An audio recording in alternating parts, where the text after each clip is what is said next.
बोलो।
पिता राजमापा के अंदर भी रहा तो मैं राजमापा में रह करके क्या करूंगा मेरे भैया।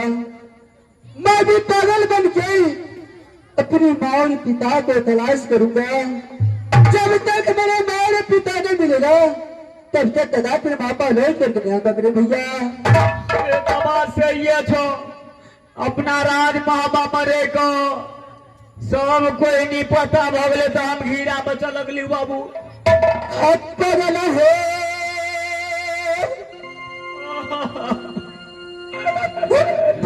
क्या भैया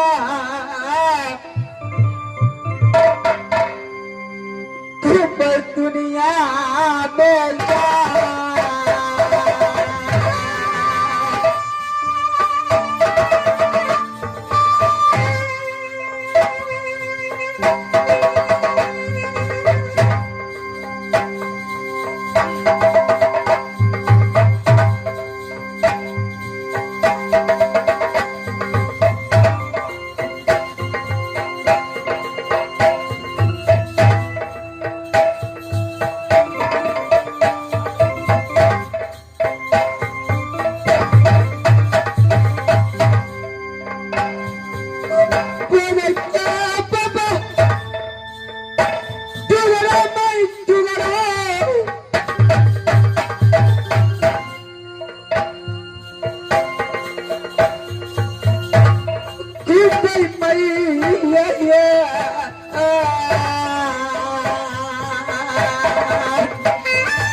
मैं तेरे कौन सा रही माँ?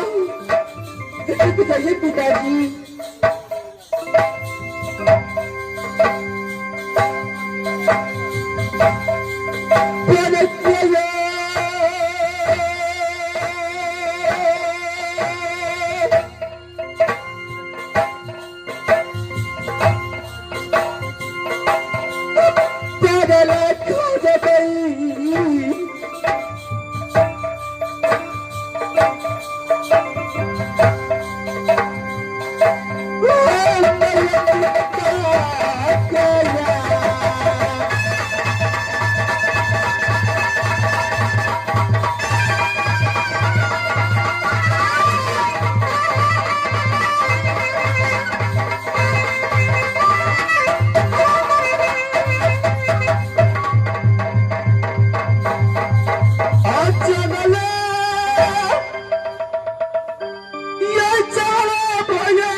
जोड़ी बना के तूने 84 पे जोड़ा, ये अच्छा नहीं किया बाबा।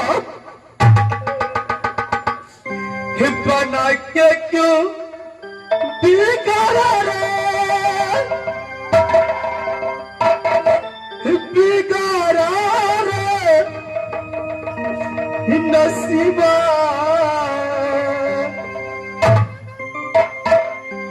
बना के क्यों बिगाड़ा रे, बिगाड़ा रे नसीबा। ऊपर वाले, ऊपर वाले, ऊपर वाले, ऊपर वाले।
इस समय अपना बीन को धुन सुनाता हूं। अगर इस जंगल में सर्प होगा तो मेरा बीन को छीन करके अवश्य आएगा। हे मां दुर्गा, इस सहारा का नमा।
ये 14 कोस जंगल, ये मेरे दोनों व्यक्ति इस नागराज का है।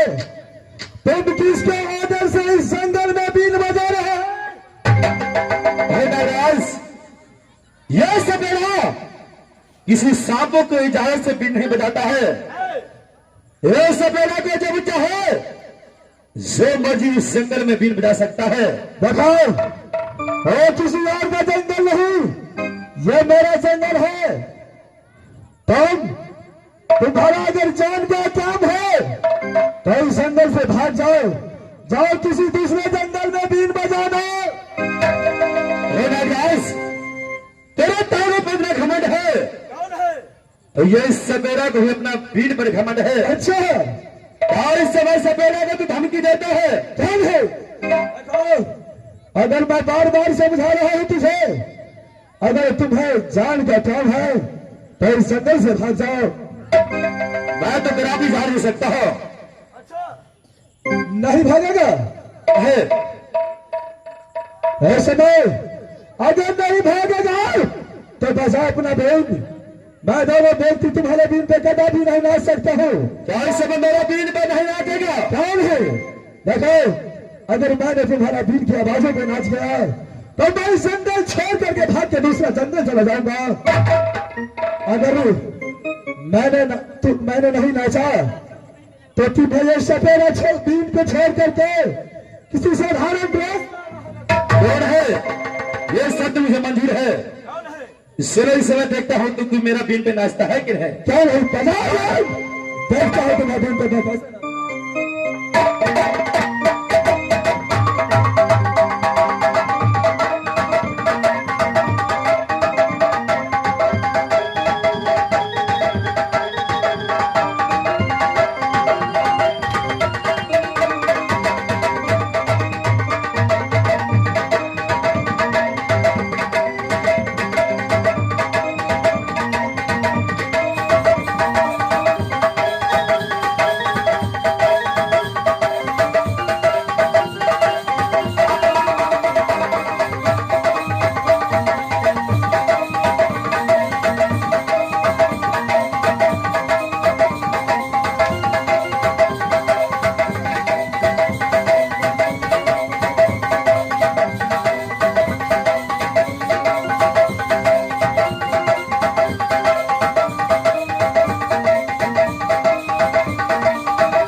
मेरे सपना को धमकी दिया था, अब मैं तेरे साथ में क्या करूं?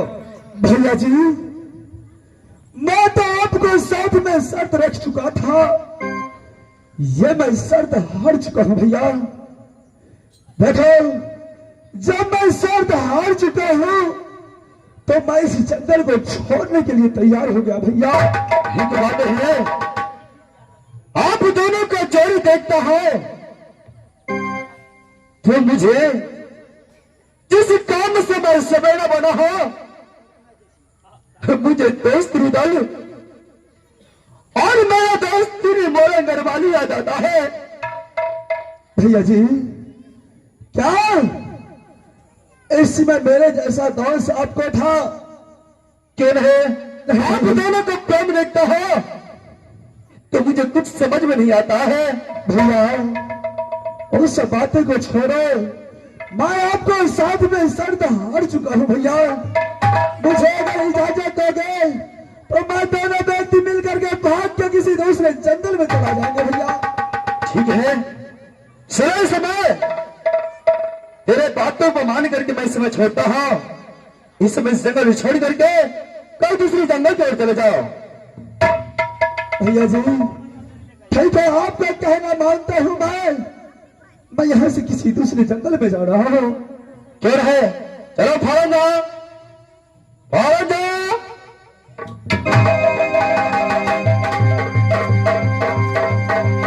इस समय इस नाग नागिन का जोड़ी देखता हो तो लगता है कि ऐसा प्रेम ये मेरा दोस्त रुदल उसके धर्म पत्नी मोरन गरवाली का था। इस समय न जाने मेरा कितना दिन घूमना पड़े। जब मैं किसी गांव में जाता हूं तो पागल पागल कह करके लोग मुझे पुकारते हैं मां। खाना क्या बेटा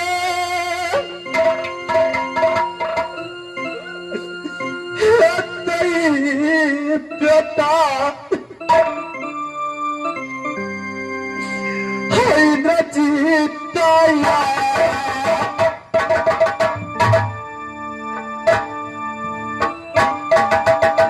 सब बेटा मुझे मैं पुरस्कार को पता